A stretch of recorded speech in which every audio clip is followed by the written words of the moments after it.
Right, for this tutorial I'm just going to assume you've downloaded Blender, you've installed it, and you're going to run it for the first time. So this is what you get. You get a window with a splash screen saying what Blender version it is, 2.7a in this case. Some useful links down the left here, including a link to the manual. And you get some links that take you into your most recent files on the right. To get rid of the splash screen, you simply click anywhere outside it.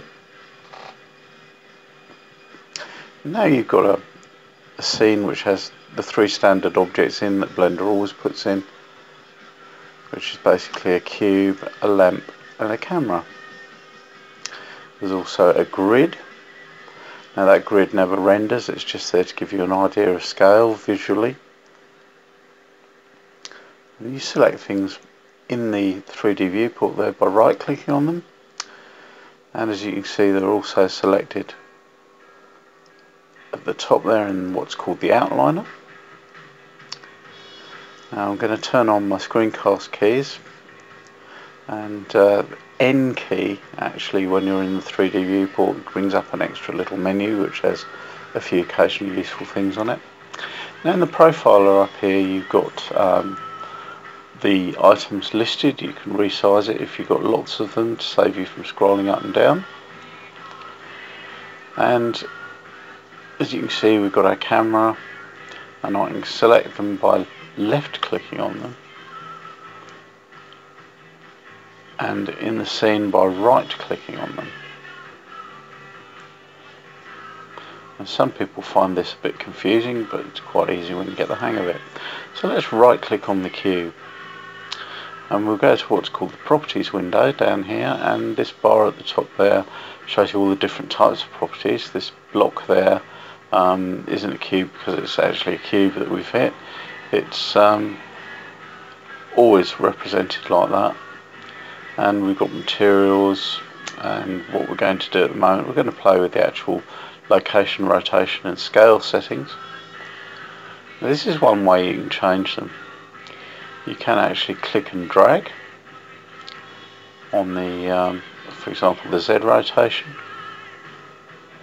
As you can see it's twiddling around, and you can do the same for X and Y.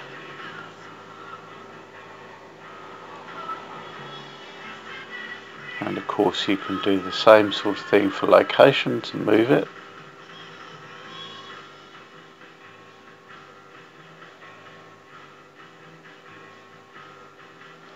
And the same for the scale. You can change the scale independently in each of the axes, and I'm going to show you in a minute how you change them all together. So if you want to make something, you know, the same size bigger all round, like say if you've got a model of a ship and it doesn't quite fit the scene, you can scale it up or scale it down and scale everything at the same time.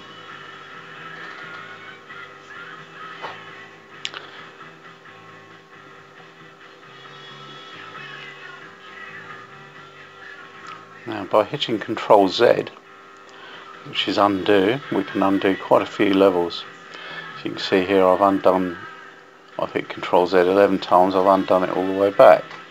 Now down here we've got a little menu which brings up handles. These are these red, green and blue things, and the arrow handles basically allow you to move the object. As you can see the numbers change there. And these are in Blender units, and I'll show you how to change that to real world in another tutorial. And you can also, using the arc shaped handles, you can rotate, and switching to the square handles you can scale. It's exactly the same as if you were typing it into the boxes or clicking and dragging on them. Just another way, sometimes more convenient, of doing them. And by clicking on the little sort of propeller shaped symbol next to them, you can turn them off. So we've Ctrl Z'd back to the beginning again. Very useful thing, Ctrl Z. Now hitting S allows you to scale the whole thing. X, Y and Z at the same time, up and down as much as you like using the mouse. and it works on whatever you've got selected, including multiple objects.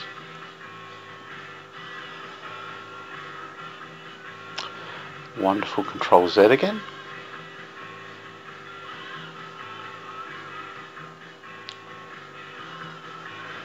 We can turn the handles off, and we can turn them back on again. Now, if we move it, you can see it goes and then disappears. That's because it's out of range of the camera, and that's a setting you can change if you want to. But you might think, well, what happens if you moved it and you've got no damn idea where it is? You know, you might have moved it right out of your field of view, but you still want to have a look at it. Well, in the middle here we've got a 3D cursor, which is that little ring, and you can click that. Left clicking on the scene actually moves it around, and you can make the object that's selected snap to that 3D cursor. So we snap selection to cursor, and there we go. And you can also snap the cursor to the grid and the selection to the grid, so you can take it to the middle intersection of any grid line. Also, you can snap the cursor to the center of the grid, which is where it was originally. And then of course we can snap the object selection to the cursor, and there we go. We're back where we started yet again. Isn't this good? We're going around in circles. Okay, so that's basically an idea. Now you can rename objects, which is quite handy. You can do that from a right click menu that's brought up at the top there in the outliner.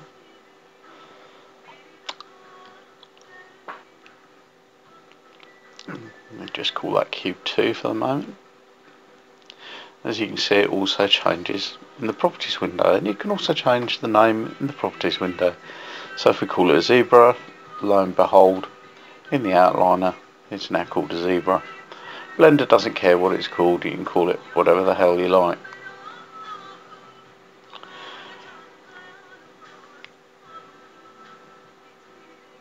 Now, a number of the objects have special properties, like the camera for example. That has a whole lot of settings that just go with it, and you'll find that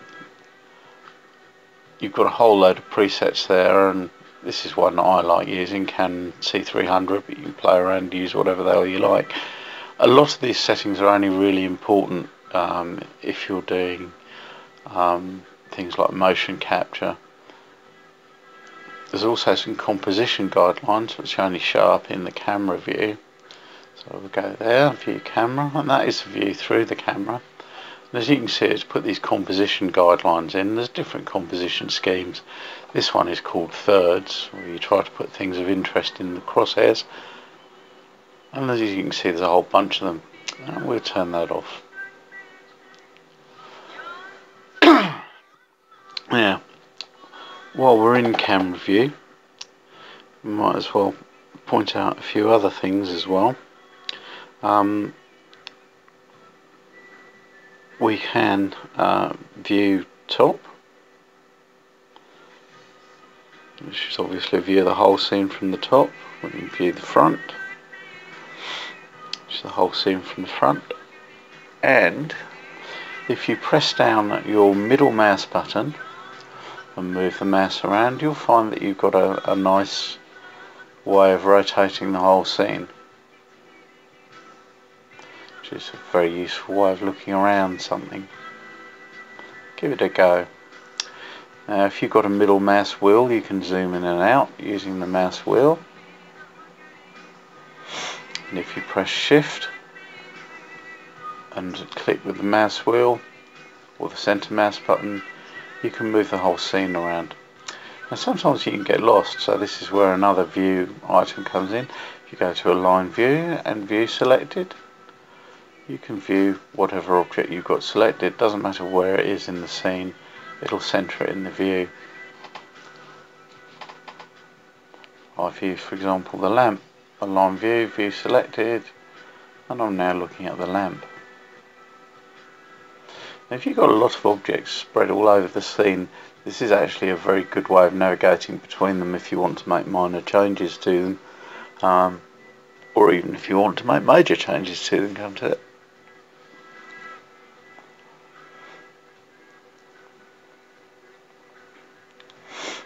Just reset our view on the cube again, using the camera.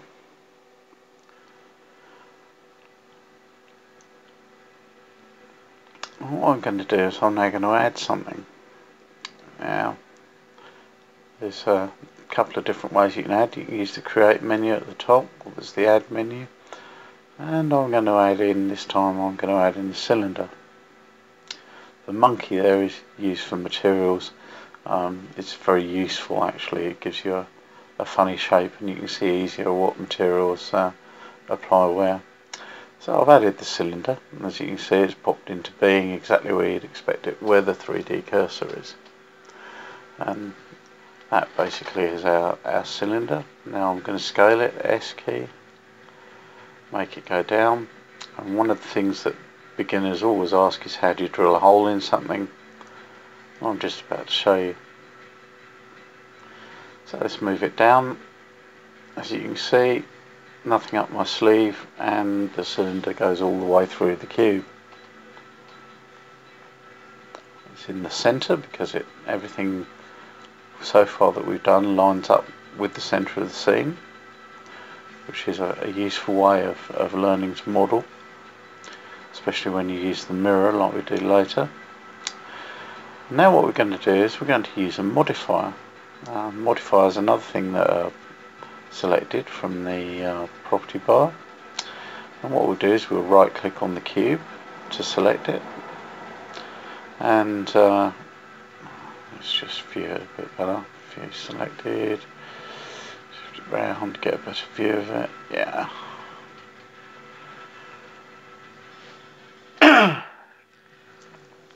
Right, so with our zebra selected, we can go in, click on the little spanner, add a modifier, and we're going to use a modifier called Boolean. Okay, and what this does is it takes one object, and in this case we're going to use our cylinder, and applies a wonderful Boolean operation on it. Here's intersect, which basically means that anything where they intersect stays. And here we want difference, which basically is going to subtract the cylinder from the cube. And we'll hit apply, and then we'll move the cylinder out of the way, and you'll see that you now have a cube with a hole in it. Brilliant. So now we can get rid of the cylinder, which we used as a drill, and the way you delete something usually is by pressing X when you're in the 3D viewport, and you get this little menu up. It's asking you to confirm, you confirm it, and off it goes. Of course, if you've made a mistake, you can Control Z and it will come straight back again. You can also delete it from the profiler by right clicking and selecting delete from the menu, and it's gone again. So there we've got a hole drilled through a cube. Quite easy, wasn't it? Your first bit of 3D modelling. Now, of course, there's other modifiers you can add as well. Let's have bevel. This basically put bevels around the outside, and if you put more than one segment in, it makes it look as if it's been kind of filed round. And you can change the shape of the profile as well. So we've done that. Quite like the look of that. We'll apply it. So now we've actually added quite a bit of geometry to this cube. How much? Well, if we change the modes and we go to edit mode, and that lets us edit all the individual data points that make up the object. We can see in black, those are the actual lines between the vertices. And if we hit A, which is select all, we can hit A again to turn it off, and we can flash it on and off by hitting A. Or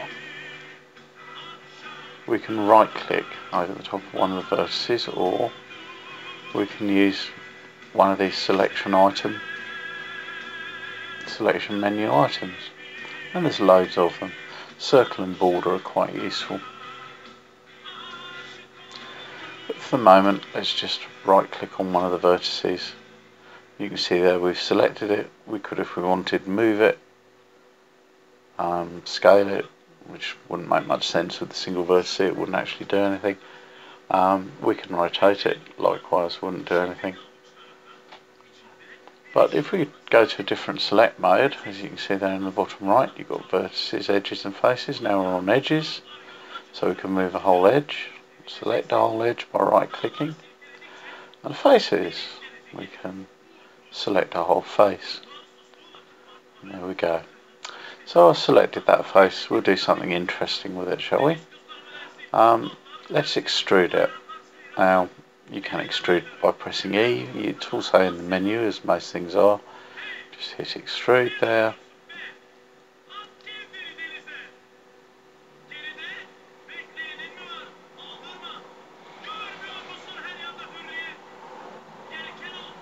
Individual faces.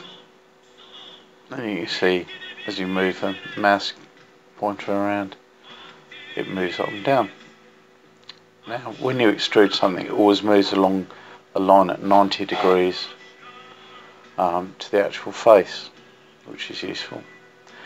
Now, what you can do is hit escape, as I just did there, and use the handles to move it around in a somewhat more controllable manner. So we've just pulled that face out of the top of the cube, and we've pushed it back. Now what we'll do is select another face, press E to extrude it, and we can move it. We can also scale it, S for scale, and that scales it down. So now we've got a kind of sundial pointer shape, and you can also, of course, rotate it.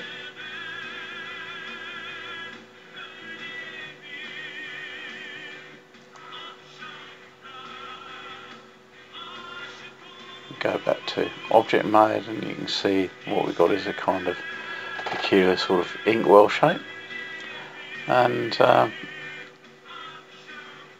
doesn't look very good in the camera, so we'll just twiddle it around so the camera can actually see more of it, and we'll render an image.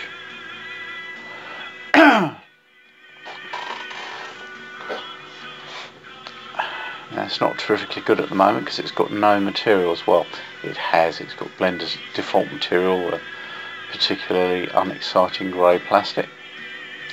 So let's add a material. So with it selected, with the zebra selected, we're going to go over to the properties box and hit the materials tab, and we're going to add new. Well, no, we're not. We're going to use existing material. Just click use node. Now we don't want a diffuse, which is like a piece of paper. We'll make it something interesting. We'll make it glass. How's that? And we'll make it a nice blue glass. Is popular, so we'll make it blue glass. And the index of refraction is about right. 1.45 is right for glass, 1.3 for water, 1 for air. And so, what else? We better change the lamp. See, standard lamp isn't very good. I'll demonstrate that. If we go, let's make the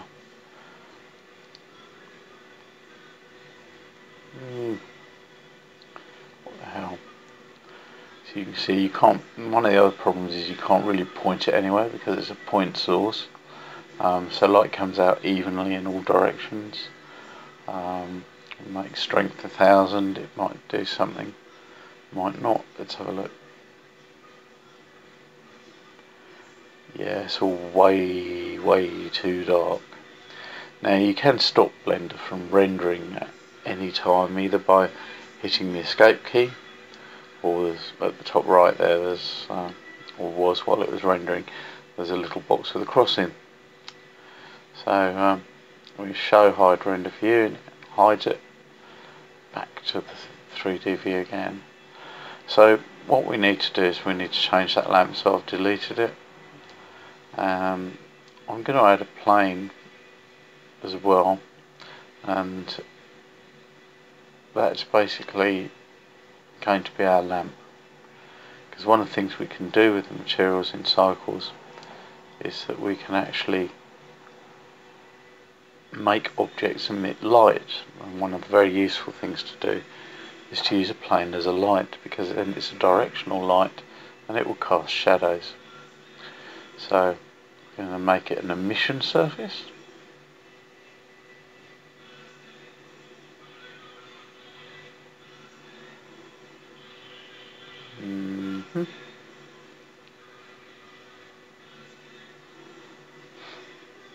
Not really quite bright enough. One of the other problems, of course, is at the moment there's nothing underneath, so the light goes on forever and never bounces back into the scene. So it might be a good idea to hide the render view again and add another plane for the floor.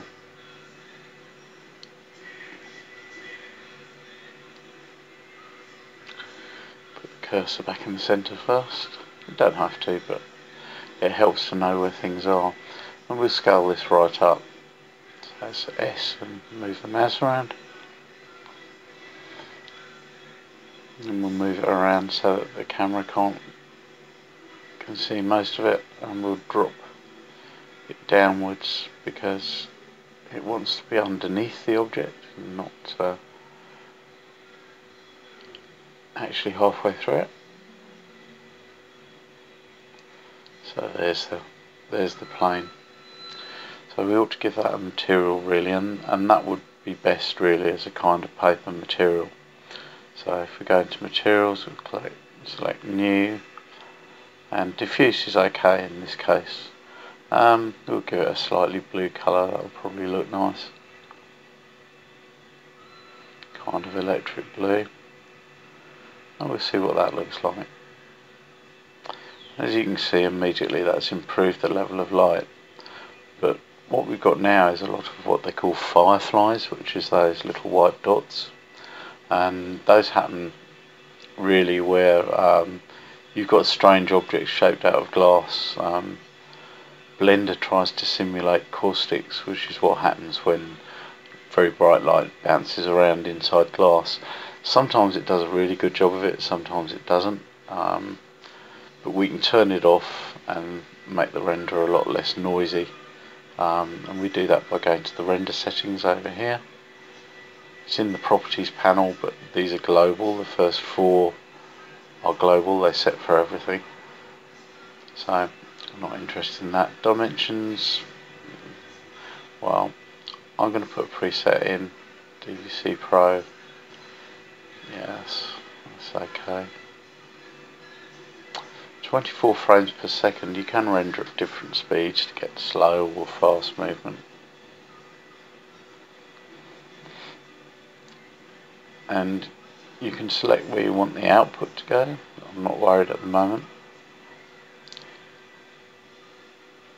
And I'll show you more about all this in another tutorial.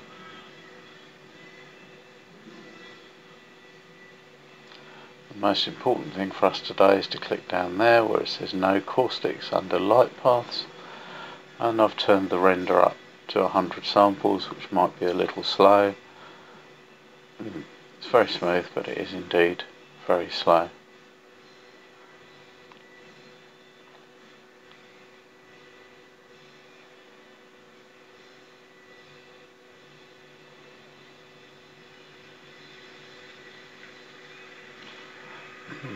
Hit escape, and I'm going to turn it down to 50. It's still going to be very slow, so what I'm going to do is I'm going to pause it and come back to you when it's actually done, I think.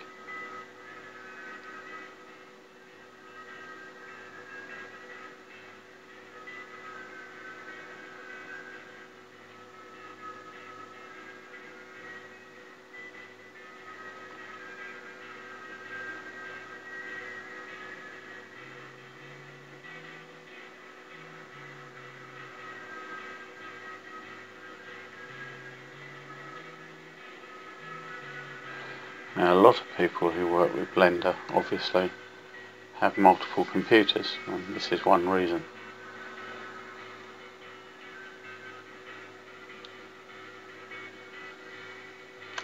And we're back in the room.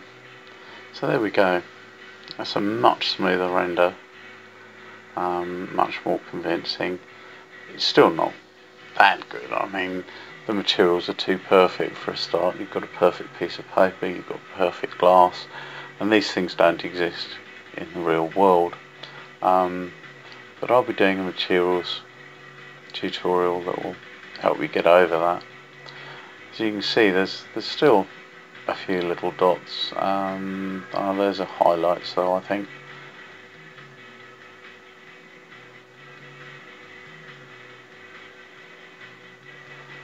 Let's turn the shading to smooth, see if that makes much of a difference.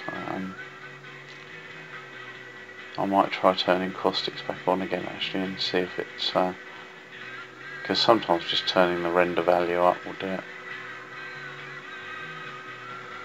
Maybe not.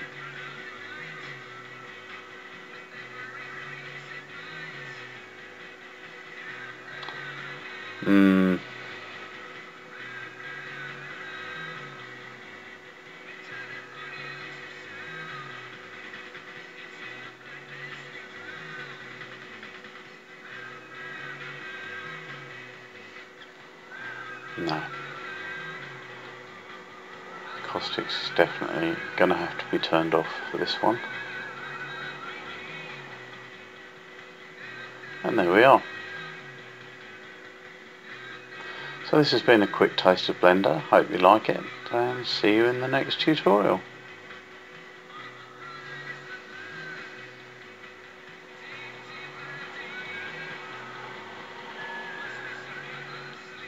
Please like and subscribe if you enjoyed this video.